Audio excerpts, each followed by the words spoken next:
Frères et sœurs en Christ, bonjour, soyez les bienvenus sur notre chaîne qui est une chaîne de prédication et d'enseignement basée sur la parole de Dieu. Aujourd'hui, nous sommes dans notre section questions-réponses et la question du jour concerne la Sainte Seine. Faut-il la prendre avec du vin ou du jus de raisin? Mais avant d'aller plus loin, confions ce moment au Seigneur. Seigneur, merci pour ta grâce dans nos vies, que ton règne vienne, que ta volonté soit faite dans nos vies, sur la terre comme au ciel, et que le cœur de tout auditeur et de toute auditrice soit disposé à recevoir ta parole et qu'elle porte du fruit dans nos vies, pour ta gloire, au nom de Jésus. Amen. La Sainte Seine. Nous allons tout de suite commencer par lire dans Matthieu chapitre 26, verset 17. Le premier jour des pains sans levain, les disciples s'adressèrent à Jésus pour lui dire: Où veux-tu que nous te préparions le repas de la Pâque? Ensuite, Matthieu chapitre 26, au verset 26 à 29, il est écrit au verset 26: Prenez, mangez, ceci est mon corps.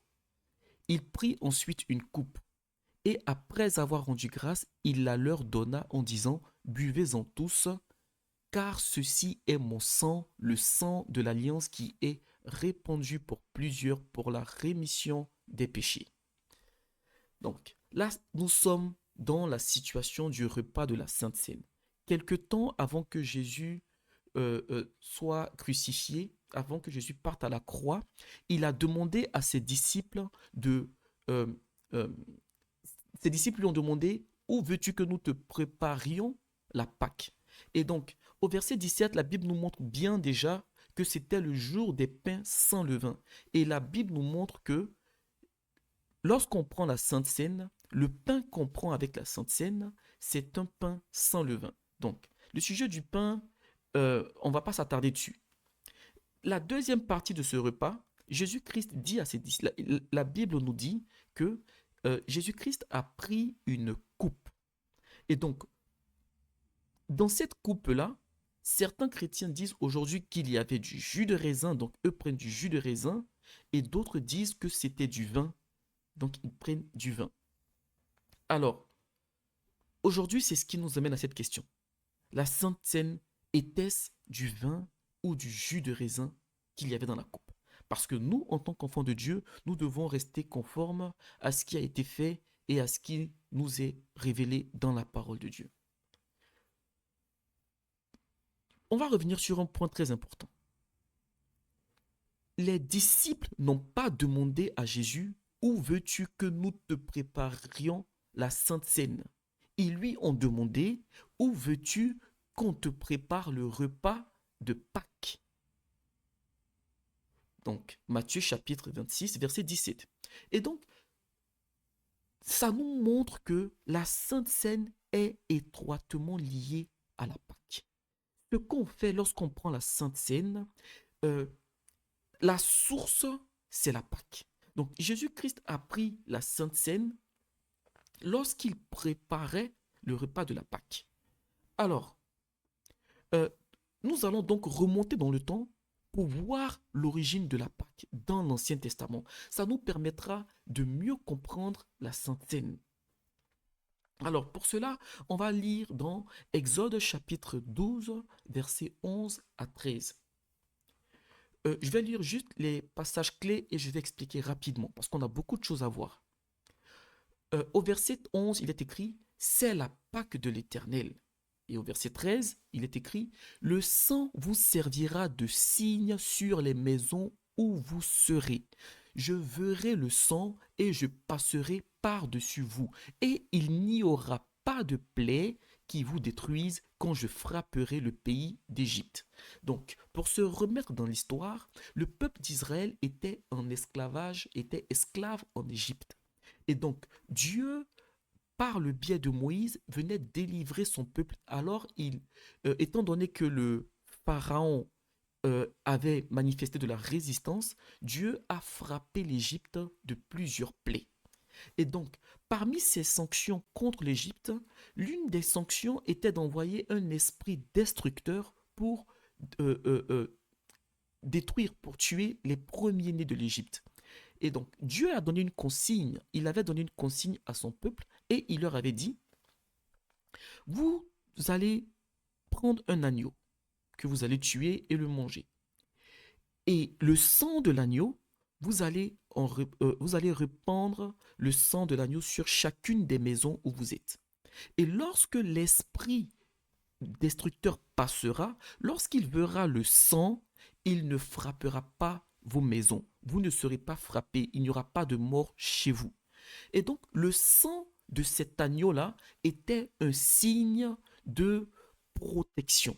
C'était un signe de grâce. Donc, comme il y avait le sang sur leur porte, ils avaient la grâce de ne pas être condamnés, de ne pas être frappés. Et donc, c'est ce repas-là qu'ils ont mangé, cet agneau qu'ils ont fait cuire, qu'ils ont mangé, c'est de là que découle la Pâque. C'est pour ça que la Bible dit, c'est la Pâque de l'Éternel. Donc, on voit donc ici un lien entre l'agneau qui est mort et dont le sang est pris pour recouvrir les maisons des Israélites pour ne pas que le jugement s'abatte sur eux. Et aujourd'hui, le sang de l'agneau immolé, l'agneau de Dieu qui ôte le péché du monde, Jésus-Christ de Nazareth, lorsque son sang est versé pour nous à la croix, c'est son sang qui nous c'est son sang qui nous couvre, c'est son sang qui nous enveloppe, qui nous lave et qui nous purifie de tout péché. Et la Bible dit c'est par ses meurtrissures que nous sommes guéris, que nous sommes guéris. Et donc c'est son sang qui nous apporte la vie. Et donc, cette sainte scène découle de la Pâque et le point commun entre ces deux éléments, euh, entre la sainte scène et la Pâque, c'est le sacrifice de l'agneau, c'est le sacrifice de Christ à la croix qui nous donne la vie. Alors, revenons maintenant à la sainte scène. Maintenant qu'on a vu le lien entre la Pâque et la sainte scène, la question clé c'est, qu'est-ce qu'il y avait dans cette coupe-là? Pourquoi aujourd'hui certaines personnes prennent du pain et du vin alors que d'autres personnes prennent du jus de raisin et du pain? Alors, voyons maintenant euh, la source de cette histoire de jus de raisin. D'où ça sort?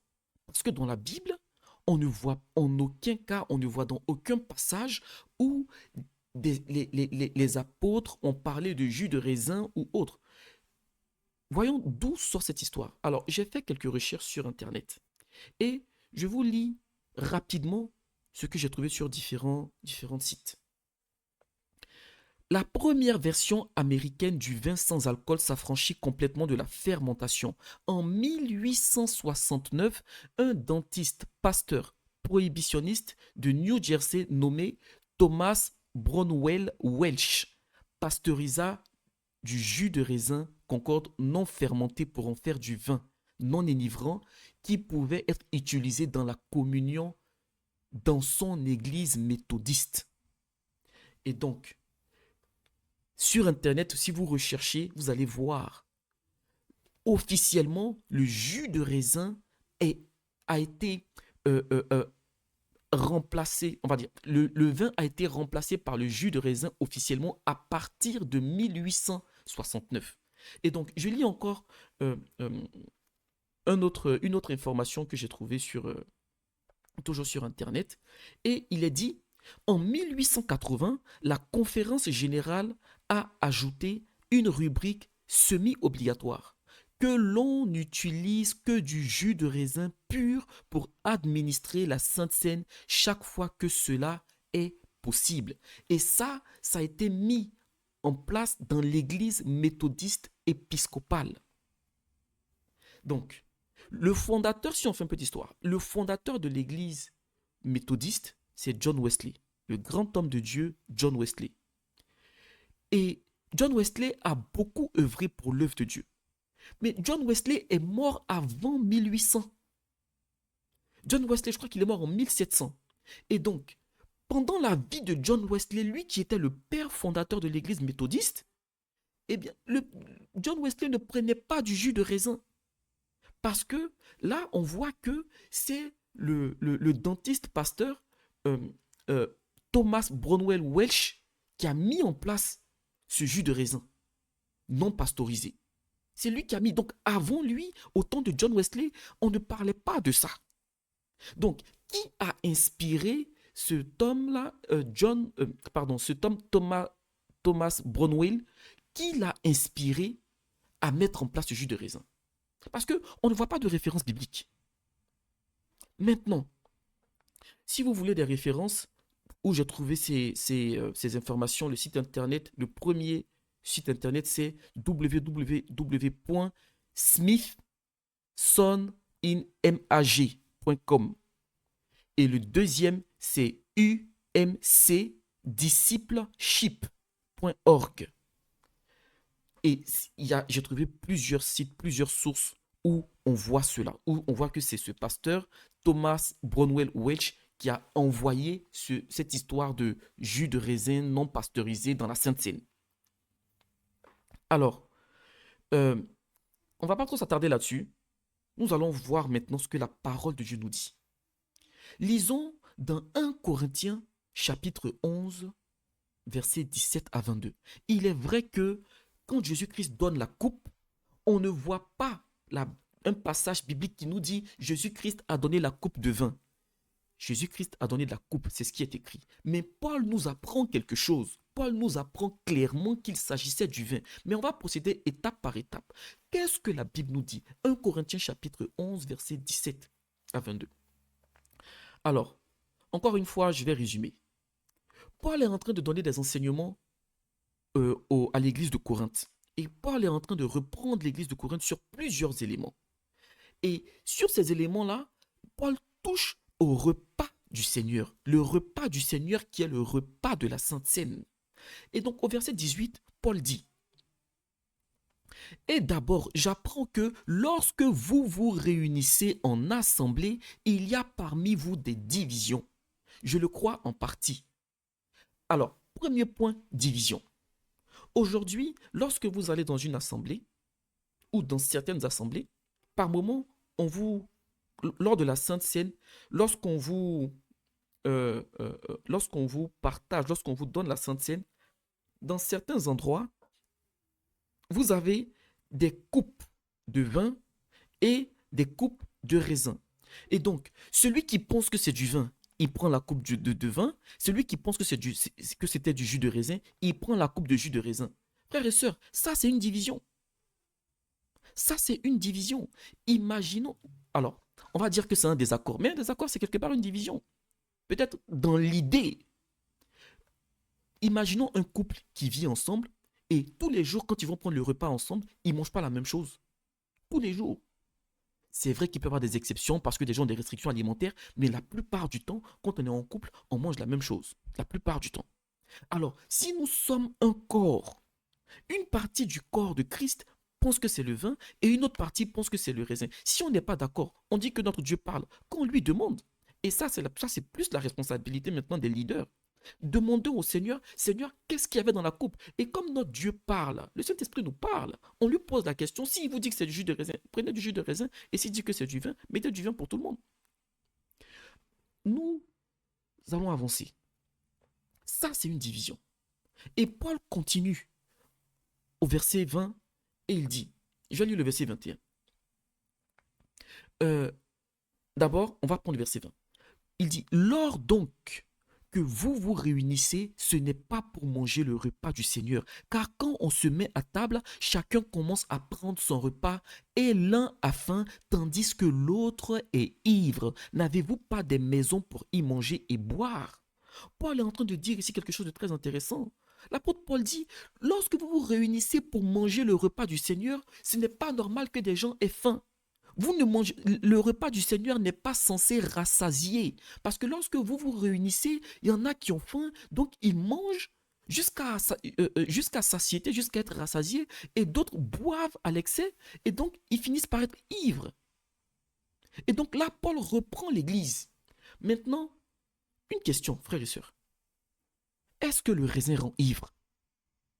Le raisin ne rend pas ivre. Paul est en train de parler du repas du Seigneur. Donc lorsque Paul dit, tandis que l'autre est ivre pendant le repas du Seigneur, ça veut dire que ce qu'il a bu, ce n'était pas du jus de raisin. Sinon, Paul n'allait pas reprendre leur ivresse. La Bible n'interdit pas de prendre le vin lors de la Sainte Seine. La Bible dit de ne pas s'enivrer de vin. Alors, vous voyez, ce passage-là, lorsque Paul parle de l'ivresse, ça montre que c'était clair pour les disciples que dans la Sainte Seine, c'est premier point, pain sans levain. Deuxième point, c'est du vin. Si c'était du jus de raisin, les gens n'allaient pas être ivres. Alors, certaines personnes, certains enseignants disent qu'il ne faut pas prendre du vin parce que certaines personnes pourraient être sensibles à l'alcool, d'autres ont des addictions, il y en a des alcooliques. Oui, c'est vrai. L'intention est bonne, c'est louable. C'est une réalité. Mais si on va plus loin dans cette idée, ça veut dire que qu'est-ce qu'on dira de ceux qui ont des intolérances ou qui ont une intolérance au gluten? Parce que même dans le pain sans levain, il y a du gluten. Il y a du gluten. Donc, est-ce qu'on dira que, bon, comme certaines personnes ont du mal à digérer le gluten, alors on va remplacer le pain par autre chose? Non. Alors, c'est vrai que certaines personnes ont du mal avec le vin, mais c'est vraiment des gorgées qu'on prend. C'est pour se remémorer. C'est un moment solennel. C'est quelque chose qui est sacré.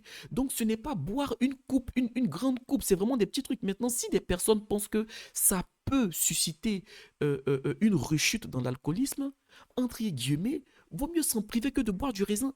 Clairement. Et je crois que le Seigneur est capable de délivrer de tout type d'addiction.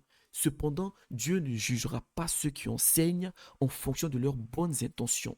Dieu ne nous jugera pas en fonction de ça. Il nous jugera en fonction de sa parole. La parole de Dieu nous montre clairement ici que là, à Sainte-Seine, c'était le vin. Et ce que Paul a reproché, c'était l'excès qui menait à l'ivresse. Alors, Paul met l'accent aussi sur quelque chose qui, malheureusement, est négligé aujourd'hui. Le repas de la Sainte Seine, il y a un mystère derrière ce repas. Lisons dans 1 Corinthiens chapitre 11, versets 23 à 31. Paul parle encore aux Corinthiens et il leur dit ceci. Car j'ai reçu du Seigneur ce que je vous ai enseigné. C'est que le Seigneur Jésus, dans la nuit où il fut livré, prit du pain et après avoir rendu grâce, il le rompit et dit, ceci est mon corps qui est rompu pour vous. Faites ceci en mémoire de moi. De même, après avoir soupé, il prit la coupe. Cette coupe est la nouvelle alliance de mon sang. Faites ceci en mémoire de moi toutes les fois que vous en boirez. Car toutes les fois que vous mangez ce pain et que vous buvez de cette coupe, vous annoncez la mort du Seigneur jusqu'à ce qu'il revienne. Au verset 27, voilà maintenant ce que Paul dit ici qui est négligé. C'est pourquoi celui qui mange le pain et boit, celui qui mangera le pain et boira la coupe du Seigneur indignement sera coupable envers le corps et le sang du Seigneur. Que chacun donc s'éprouve soi-même et qu'ainsi il mange du pain et boive de la coupe. Car celui qui mange et boit sans discerner le corps du Seigneur mange et boit un jugement contre lui-même. Quelle est la conséquence de ça? Paul est en train de dire, lorsque vous buvez, d'abord examinez-vous. Le premier point, il faut s'assurer qu'on n'est pas dans le péché, qu'on n'est pas en désaccord avec le Seigneur, qu'on est agréable. Et si on est dans le péché, on demande pardon à Dieu et on se répand avant de prendre. Donc, il faut faire une rétrospection sur soi-même, une auto-analyse, une autocritique spirituelle pour être sûr qu'on est en règle avec le Seigneur. Voilà. Bon, peut-être que je n'ai pas besoin de le préciser, mais la Sainte Seine, pour prendre la Sainte Seine, il faut être baptisé, il faut être né de nouveau déjà. Il faut être baptisé pour pouvoir prendre la Sainte Seine. Voilà.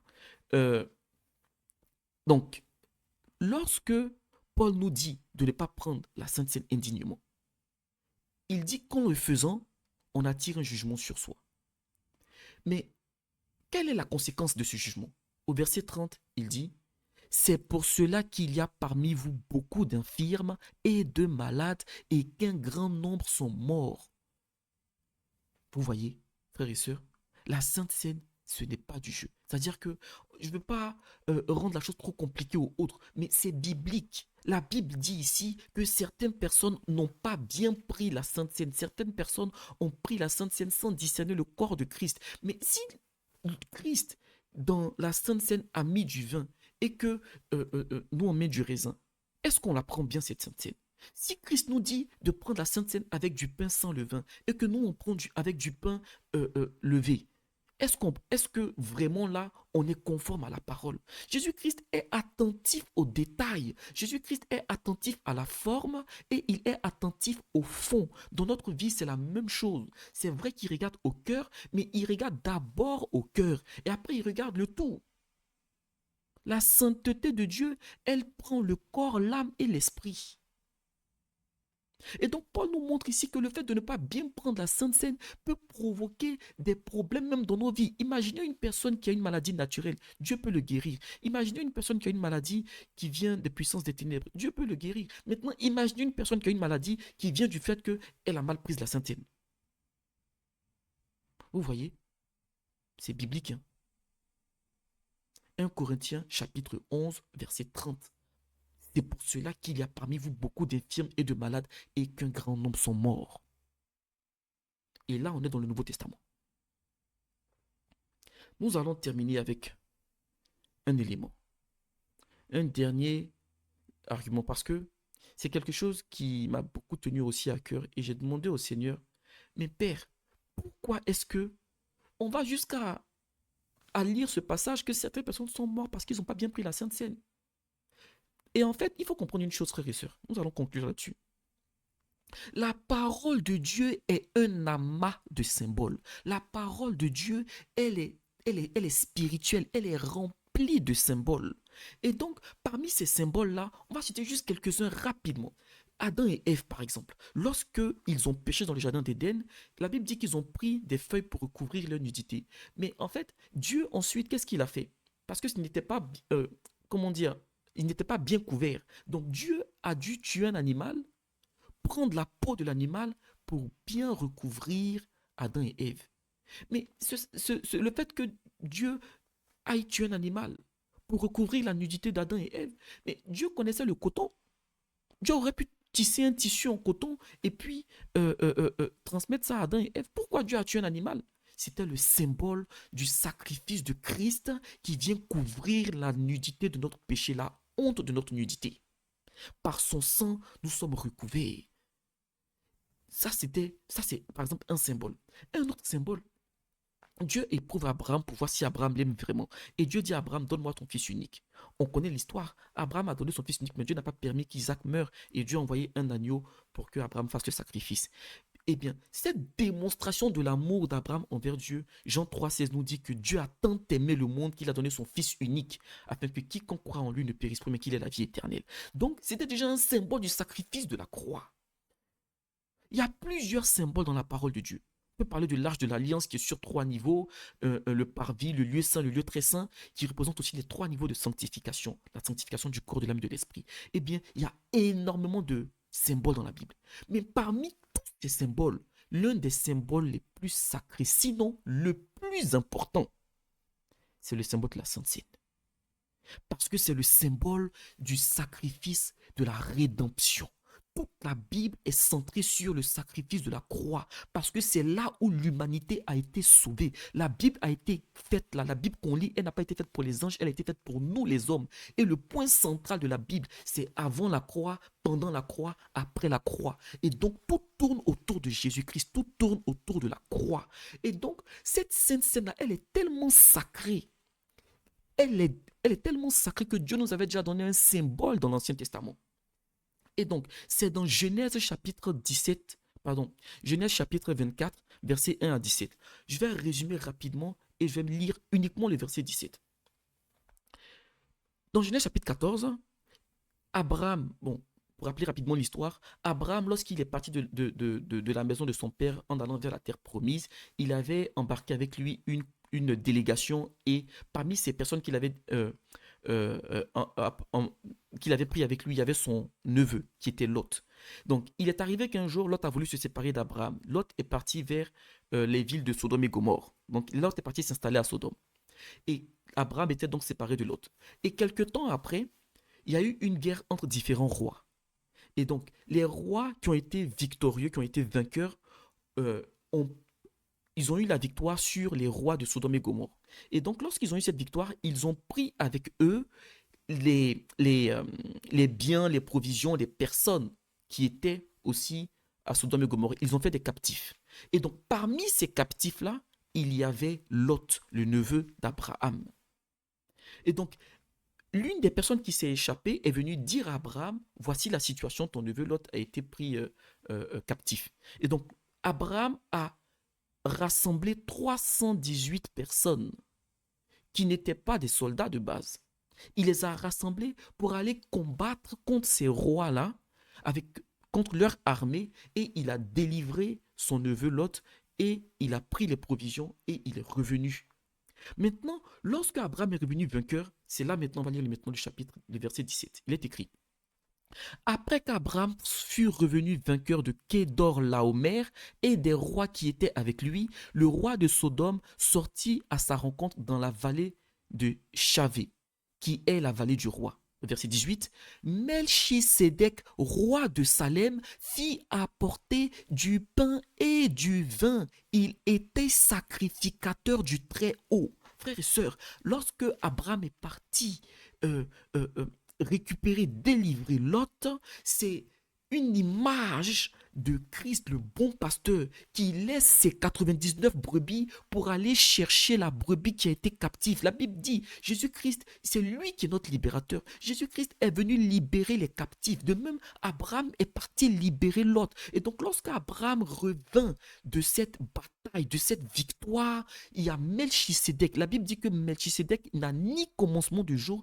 ni fin de vie. Melchisédek était l'image de Christ. Donc, lorsque Melchisédek vint à la rencontre d'Abraham, Melchisédek apporte deux choses. Il apporte le vin et il apporte le pain. Le pain, c'est le corps de Christ et le vin, c'est le sang de Christ. C'était déjà là pour dire, ta délivrance, la victoire que tu as eue, c'est ma victoire, c'est moi qui ai combattu pour toi. Je t'apporte ça et en retour de ça, Abraham a donné la dîme de toi, Melchisédek. Melchisédek n'a pas apporté du jus de raisin. La Bible dit, Melchisédek a apporté du vin, du pain et du vin. Donc lorsque Jésus-Christ, cette parole-là qui était venue sous forme de Melchisédek, lorsqu'elle vient sous la forme de la chair, et la Bible dit, au commencement était la parole, et la parole était avec Dieu, et la parole était Dieu, toutes choses ont été faites par elle, et rien de ce qui a été fait n'a été fait sans elle. Et que cette parole a été faite chair, et elle est partie à la croix. Cette parole-là, lorsqu'elle vient, qu'elle prend le repas, elle ne va pas prendre du jus de raisin. Jésus-Christ reste conforme